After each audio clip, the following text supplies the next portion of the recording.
गुरु प्यारी सत्कार योग सात संगत जी राधा स्वामी जी। आज जो हम साखी लेकर आए हैं वे धन्ना जट की है। आपको इस साखी को सुन के पता चलेगा कि गुरु के बिना हमारा जीवन बेकार है। हम गुरु के बिना कुछ नहीं हैं। गुरु के बिना हम ना ही जन्म मरण के चक्कर से छुटकारा पा सकते हैं और ना ही हम परमात्मा से मिल सकते हैं।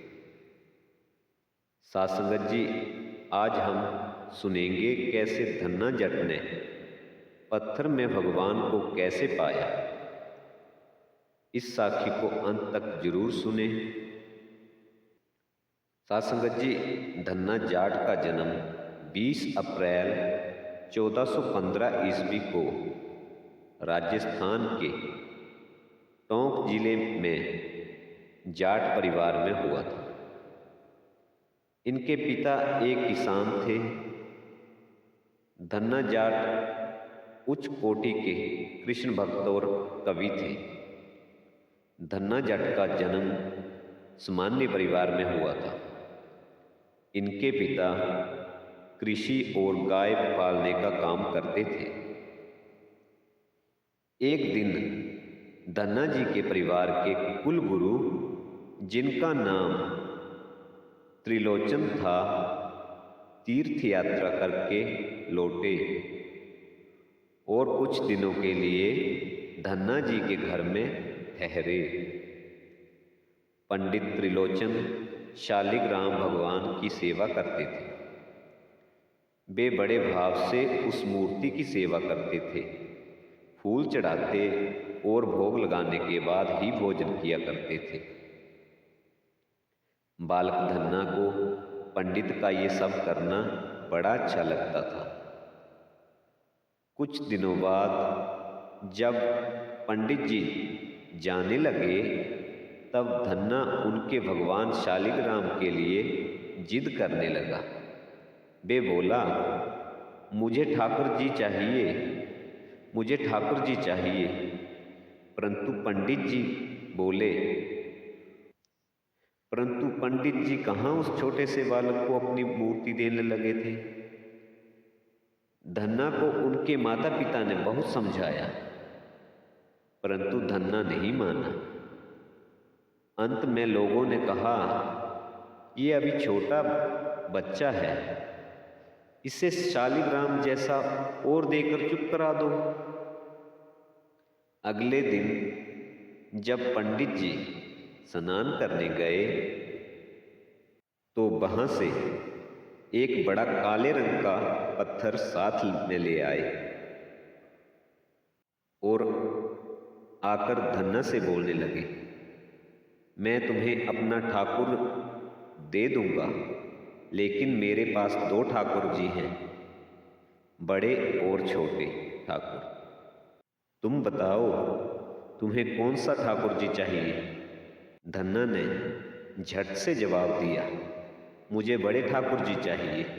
फिर क्या, पंडित जी ने झट से वे बड़ा पत्थर ठाकुर बोल के धन्ना को दे दिया। ठाकुर जी को पाकर धन्ना बहुत प्रसन्न हुआ। वे बड़े भाव से उसकी सेवा करने लगे। धन्ना जब गाय को चराने जाते तो ठाकुर जी को अपने साथ ले जाते।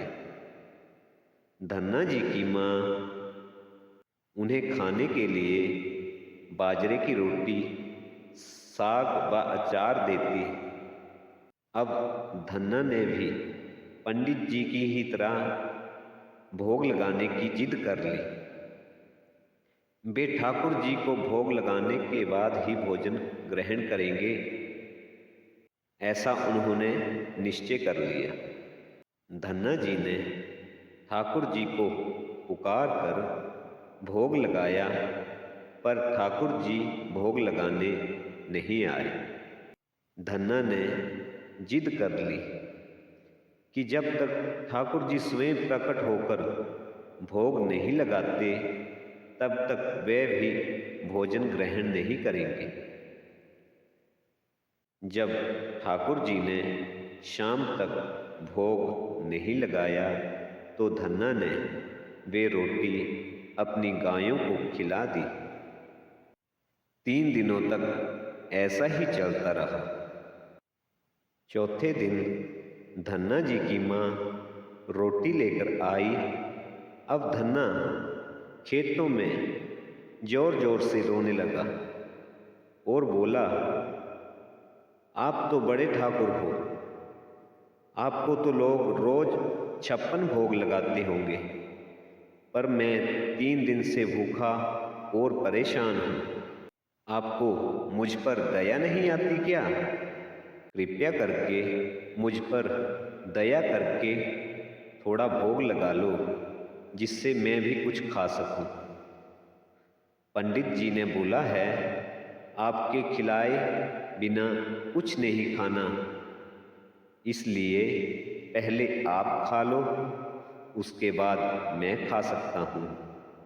धन्ना जी की इस भोलेपन की प्रार्थना सुनकर श्री कृष्ण जी साक्षात प्रकट हो गए।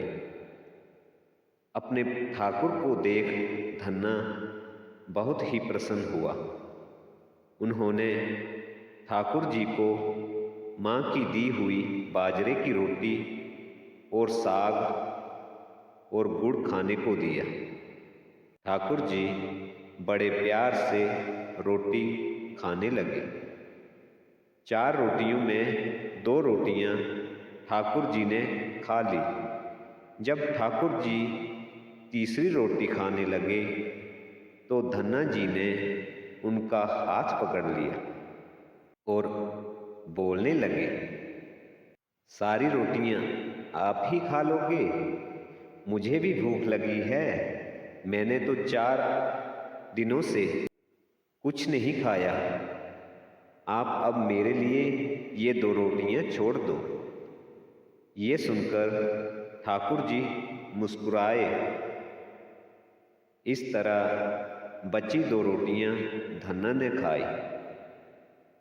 अब तो ये उनका रोज का ही काम हो गया। धन्ना जब गाय चराने जाता तो खेतों में ठाकुर जी के साथ ही भोजन करता।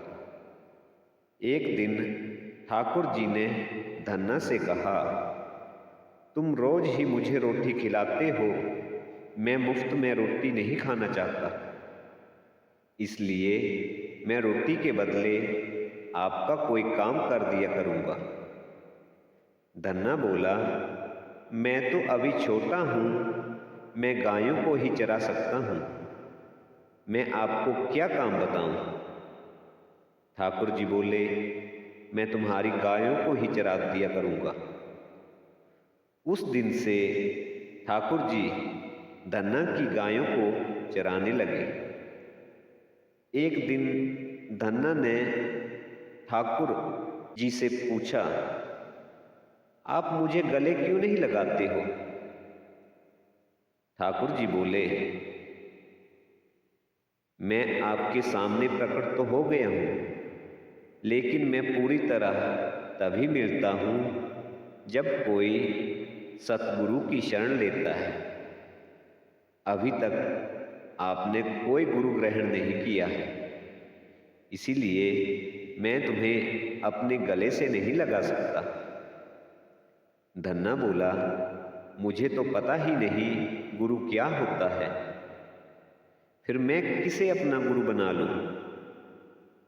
ठाकुर जी बोले, काशी में श्री रामानंदा आचार्य मेरे ही रूप में विराजमान है। तुम जाके उनकी शरण ग्रहण करो। ठाकुर जी के कहे अनुसार धन्ना जी ने श्री रामानंदा आचार्य की शरण ग्रहण कर ली। उस समय धन्ना जी की आयु लगभग 15 और 16 के बीच में थी। श्री रामानंदा आचार्य ने धन्ना को अपने शिष्य के रूप में स्वीकार कर लिया और उन्हें आदेश दिया कि अब तुम अपने घर चले जाओ। धन्ना बोले, अब मैं घर नहीं जाना चाहता। गुरुजी बोले, अगर तुम यहाँ भजन करोगे तो तुम अपना ही कल्याण करोगे। अगर तुम घर चले जाते हो तो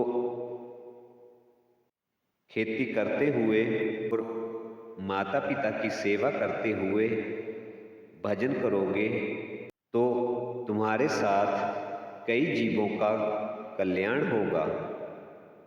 गुरु के कहने पर धन्ना वापिस लौट आए। जैसे ही वे अपने घर लौटे, ठाकुर जी ने उन्हें गले से लगा लिया। इसके बाद धन्ना जी खुद संत सेवा करने लगे। जब भी कोई साधु संत गांव में आते तो धन्ना जी उनको अपने घर ले आते और बड़े प्यार से उनकी सेवा करते और भोजन खिलाते। संतों की सेवा करने के कारण उनके घर दूर दूर से संत आने लगे। धन्ना उनका बड़े प्रेम से सत्कार करते और सभी को भोजन करवाते। एक दिन धन्ना को उनके पिताजी ने कहा, देखो धन्ना, हम गृहस्थ लोग हैं।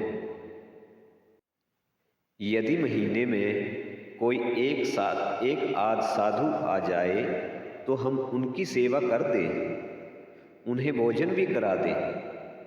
लेकिन तुम्हारी इन साधुओं से ऐसी दोस्ती हो गई है कि हर दूसरे दिन कोई न कोई साधु चला आता है और अपने साथ एक दो और ले आता है। हम अपनी खेती का काम करें या इन साधुओं की सेवा करें। तुम तो अभी छोटे हो, कुछ कमाते नहीं, तुम्हारा पालन पोषण भी हम ही करते हैं और ऊपर से इन साधुओं को बुला लेते हो। इस प्रकार इन साधुओं की सेवा करना ठीक नहीं है। इसीलिए एक बात कान खोल कर सुन लो, अगर आज के बाद तुम इन साधुओं को लेकर आए तो मैं उनको घर में घुसने नहीं दूंगा। यदि तुमने साधु सेवा करनी ही है तो पहले कुछ कमा के दिखाओ, फिर अपनी कमाई से सेवा करना। पिताजी की ये बात सुनकर धन्ना बड़ा उदास हुआ और चुपचाप खड़ा हो गया। तो पिता ने डांटते हुए कहा, आज के बाद किसी साधु को मत लाना। अब जाओ, खेत में गेहूं बीज कर आओ। खेत तैयार है, बैलगाड़ी में बीज ले जाओ और खेत में बो दो। धन्ना ने बैलगाड़ी में बोरियां रखी और खेत में बोने चल पड़ा। धन्ना अभी थोड़ी दूर ही गया था कि उसे रास्ते में 5-6 साधु आते हुए दिखाई दिए। धन्ना ने बैलगाड़ी से उतरकर उन्हें प्रणाम किया। संतों ने उसे आशीर्वाद दिया और पूछा, यहाँ पर धन्ना जी का घर कहाँ है? सुना है वे सतगुरु रामानंद आचार्य के शिष्य हैं और बहुत छोटी उम्र में उन्होंने भगवान का दर्शन प्राप्त कर लिया है। हम भी उनका दर्शन करना चाहते हैं। ये सुनकर धन्ना संकोच में पड़ गया और हाथ जोड़कर बड़ी विनम्रता से बोला, महाराज, मुझे ही धन्ना भक्त बोलते हैं। संत बोले, भगवान ने बड़ी कृपा की, हम जिनसे मिलने आए वो यहीं मिल गए। आप सच में वैसे ही हैं जैसा आपके बारे में सुना था। आप में कितनी विनम्रता है। चलिए आपके घर चलते हैं, वहीं चलकर आपसे चर्चा करेंगे। धन्ना ने सोचा, अगर मैं इनको घर ले गया तो पिताजी आसमान सर पर उठा लेंगे और इन साधुओं को भी भगा देंगे। तब धन्ना सोचकर बोले, महाराज, अभी घर में कोई नहीं है, मैं भी खेतों की तरफ जा रहा हूं, आप भी मेरे साथ वहीं चलो। संत बोले, ठीक है, हमें तो आपसे मिलना था, आप जहां ले चलो हम वहीं चलेंगे। फिर वे खेत में चले गए। खेत में बने एक चबूतरे पर साधुओं को बिठाकर धन्ना बोले, महाराज, आप यहीं पर विश्राम करो, तब तक मैं भोजन की व्यवस्था करता हूं। ये बोलकर धन्ना से सीधे बैलगाड़ी लेकर बनिए की दुकान पर पहुंचे।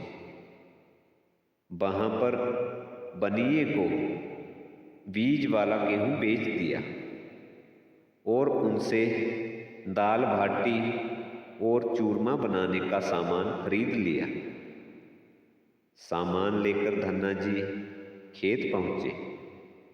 वहां उन्होंने संतों के साथ मिलकर दाल रोटी और चूरमे का प्रसाद बनाया। भगवान को भोग लगाने के बाद बड़े प्रेम से उन्होंने सभी संतों को भोजन करवाया। संतों को भोजन करवाने और संत मार्ग की चर्चा करके उनको बड़े प्रेम से विदा कर दिया। संतों के जाने के बाद अब धन्ना सोचने लगा कि बीज वाले गेहूं को तो बेचकर संतों को भोजन करा दिया, अब खेत में क्या बोया जाए। अगर पिताजी से बीज मांगने गया तो वे फिर नाराज होंगे। ये सोचकर धन्ना ने बोरियों में रेत भर लिया और आसपास के लोगों को दिखाने के लिए वे रेत को ही बोने लगे। धन्ना ने राम राम करते सारी रेत खेतों में छिड़क दी। आसपास के लोग देख रहे थे कि धन्ना खेत में गेहूं बो रहे हैं, परंतु ये तो उनको ही पता था। खेत बोने के बाद धन्ना बड़ी प्रसन्नता से घर की ओर चल पड़ा। वे सोचने लगे, खेतों में तो कुछ होगा नहीं और ना ही उनकी देखभाल करनी पड़ेगी। घर जाकर पिताजी ने पूछा, खेत बो आए? धन्ना बोले, जी बो आया। कुछ दिनों बाद धन्ना के पिता और गांव के बूढ़े धन्ना के पास आए और बोले, तुमने कैसा खेत बोया है? ऐसी फसल तो हमने अपने जीवन में आज तक नहीं देखी। ऐसा लगता है जैसे गेहूं का एक एक दाना नाप नाप कर बोया है और सारे ही दाने उग आए हैं। इतनी बढ़िया फसल तो आज तक हमने नहीं देखी। ये तुमने कैसे किया? धन्ना सोचने लगा, ये मेरे को ताने मार रहे हैं। खेत में तो कुछ उगा नहीं होगा, इसलिए ऐसी बातें बोल रहे हैं। फिर धन्ना ने स्वयं खेत में जाकर देखा तो वे हैरान रह गए। उन्होंने देखा, जिस खेत में रेत बोई थी वहां पर फसल उगाई थी और ऐसी फसल धन्ना ने भी नहीं देखी थी। उसको देख धन्ना को भगवान की कृपा का एहसास हुआ और उनकी आंखों के आंसू निकल आए और वे जोर जोर से रोने लगे। वे जब उनके पिताजी व अन्य लोगों ने रोने का कारण पूछा तो धन्ना ने अपनी सारी घटना सुना दी। पिताजी, जिस दिन आपने संतों को घर लाने से मना किया था और जो गेहूं दिया था, तब मुझे रास्ते में कुछ संत मिल गए। मैंने उनको अपने खेत में ठहराया और वे बीज बनिए को बेचकर संतों को भोजन करवा दिया और गेहूं की जगह मैंने रेत बो दी। रेत बोने पर ये फसल कैसे हो गई मुझे नहीं पता। धन्ना की बात सुन उनके पिता की भी आंखों में आंसू आ गए। वे बोले, मेरे धन भाग, जो मेरे घर ऐसे पुत्र ने जन्म लिया। आज के बाद मैं तुम्हें कभी नहीं रोकूंगा। खूब साधु बुलाओ और संत सेवा करो। हम तुम्हें अब कभी मना नहीं करेंगे। आज से मैं भी भगवान की भक्ति करूंगा और तुम्हारे साथ संतों की सेवा करूंगा। इसके बाद धन्ना व उसके परिवार वाले खूब संत सेवा करने लगे। कुछ समय बाद उस फसल को काटने का समय आ गया। उस फसल में पहले से 50 गुना ज्यादा गेहूं निकला। ये गेहूं इतना ज्यादा था कि रखने तक की जगह नहीं बची थी। गांव के सभी लोग धन्ना जी की फसल देख हैरान थे। अब धन्ना और उनका परिवार संत सेवा और भगवान की भक्ति करने लगे। उनके घर में हमेशा साधु संतों का आना जाना लगा रहता।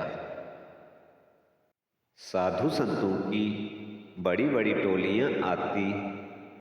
धन्ना जी सभी का बड़े प्रेम से सत्कार करते। अब धन्ना जब भी फसल बोते हर बार वैसी ही फसल होती। अब धन्ना गांव के बड़े किसान बन गए। गांव के लोग उन्हें चमत्कारी संत बोलने लगे और उनके खेतों की मिट्टी को भी चमत्कारी मानने लगे। जिन लोगों के खेतों में पर्याप्त फसल नहीं होती, वे धन्ना जी के खेतों की मिट्टी लेकर अपने खेतों में छिड़क देते। इससे उनकी फसल भी अच्छी होने लगी। चारों तरफ धन्ना की जय जयकार होने लगी। एक बार भगवान ने धन्ना की परीक्षा ली। धन्ना जी के गांव में अकाल पड़ गया।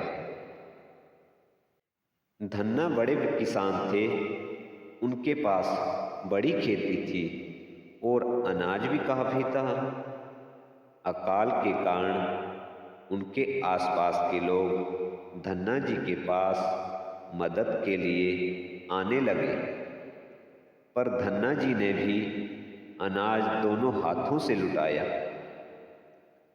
कभी भी कोई जरूरतमंद उनके घर से खाली नहीं जाता था। धीरे धीरे उनका अन्न का भंडार समाप्त होने लगा। परंतु धन्ना ने कहा, जब तक उनका समर्थ है वे जरूरतमंद को निराश नहीं करेंगे। सब कुछ बेचकर भी लोगों की सेवा ही करेंगे। धन्ना की इस निस्वार्थ सेवा से एक दिन भगवान श्री कृष्ण संत के वेश में उनसे मिलने आए।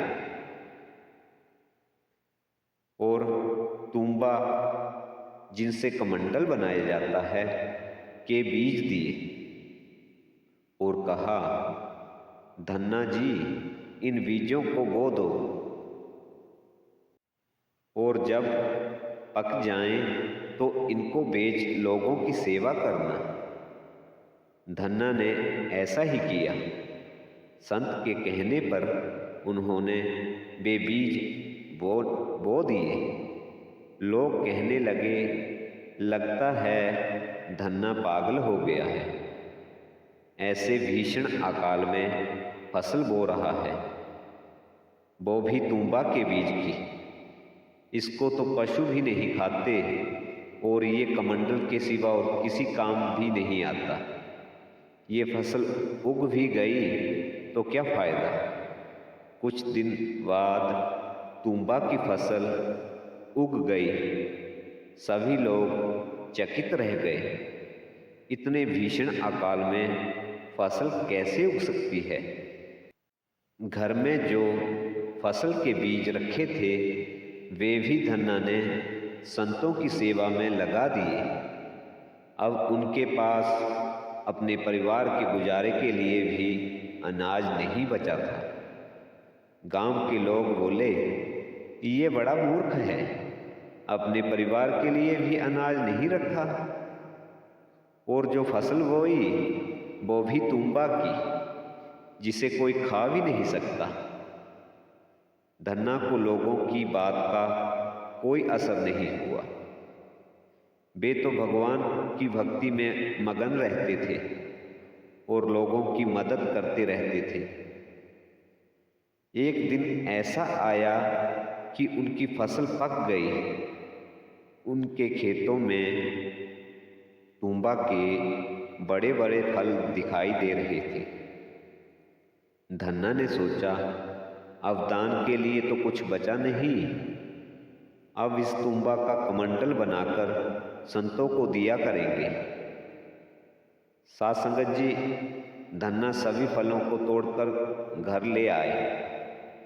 जैसे ही एक तुम्बा को कमंडल बनाने के लिए काटा तो देखा कि ये तुम्बा हीरे जवाहरात मोतियों से भरा है। उसको इतने कीमती मोतियों से भरा देख धन्ना आश्चर्यचकित रह गए। उन्होंने देखा हर तुम्बा में हीरे जवाहरात भरे हुए थे। फिर उनके पास इतने कीमती हीरे जवाहरात हो गए जितने किसी राजा के पास भी नहीं थे। इस चमत्कार को देखने के बाद धन्ना को उस संत की याद आई जो उन्हें तुम्बा के बीज देकर गए थे। उन्होंने कहा था, इससे जो भी प्राप्त हो उससे लोगों की सेवा करना। अब धन्ना उस धन से लोगों की सेवा करने लगे। वे फिर से दोनों हाथों से लोगों की मदद करने लगे। उस समय बेअकाल कई वर्षों तक रहा। धन्ना ने अपने आसपास के गांवों के लिए भंडारे शुरू कर दिए। लाखों लोग धन्ना जी के भंडारे में तीनों समय भोजन किया करते थे। धन्ना जी ने उस धन से कई मंदिर, बावड़ियाँ, धर्मशालाएं बनाई और हर तरह से साधुओं और लोगों की मदद की। इस तरह लोग उन्हें धन्ना सेठ बुलाने लगे। धन्ना जैसा धनी कोई नहीं हुआ। वे धन और मन दोनों के धनी थे। साध संगत जी, हमें इस साखी में ये शिक्षा मिलती है कि हमें अपने गुरु की कदर करनी चाहिए। हमें परमात्मा ने अपनी दया मेहर से ये मनुष्य का जामा दिया है जिसको देवी देवता भी तरसते हैं। इसीलिए अपने गुरु की कदर करनी चाहिए। वे जो हुक्म देते हैं उसका पालन करना चाहिए। क्योंकि गुरु के हुक्म में ही सब कुछ मिलता है, जैसे धन्ना को मिला। और हम इस संसार में भी सुख के सांस पाकर इस भव सागर से पार हो सकते हैं। हमें धन्ना जाट की तरह सेवा भाव रखना चाहिए, परंतु हम में एक बहुत बड़ी बीमारी है। अगर हम थोड़ी बहुत सेवा भी कर लेते हैं या थोड़ा पैसा सेवा में डाल देते हैं तो हम इसका ढिढोरा पीटने लगते हैं, जिससे ना उस सेवा का कोई लाभ मिलता है, ना गुरु का सुख मिलता है, ना गुरु मिलता है। हमें अगर सेवा भी करनी है तो बिना कोई इच्छा रखे हुए करनी है। अगर इच्छा रखकर सेवा करेंगे तो आपको पता ही है कि हमारे हाथ कुछ ना लग सकेगा। इसीलिए बाबा जी भी कहते हैं, अगर हमें दाएं हाथ से कोई सेवा करते हैं तो इसका पता बाएं हाथ को नहीं लगना चाहिए। उसी सेवा से हमारा भजन सुमिरन में टिकाव होगा। अगर परमात्मा सेवा का मौका बख्श दे तो रुकना नहीं है कि अभी बहुत काम है, फिर देखेंगे। साध संगत जी, सतगुरु सेवा के द्वारा ही हमारे कर्म करते हैं, इसलिए जब भी मौका मिले उसको व्यर्थ ना गंवाएं और सतगुरु की खुशी प्राप्त करें। इसी के साथ आपसे आज्ञा लेते हैं, फिर नई साखी लेकर हाजिर होंगे। तब तक के लिए राधा स्वामी जी।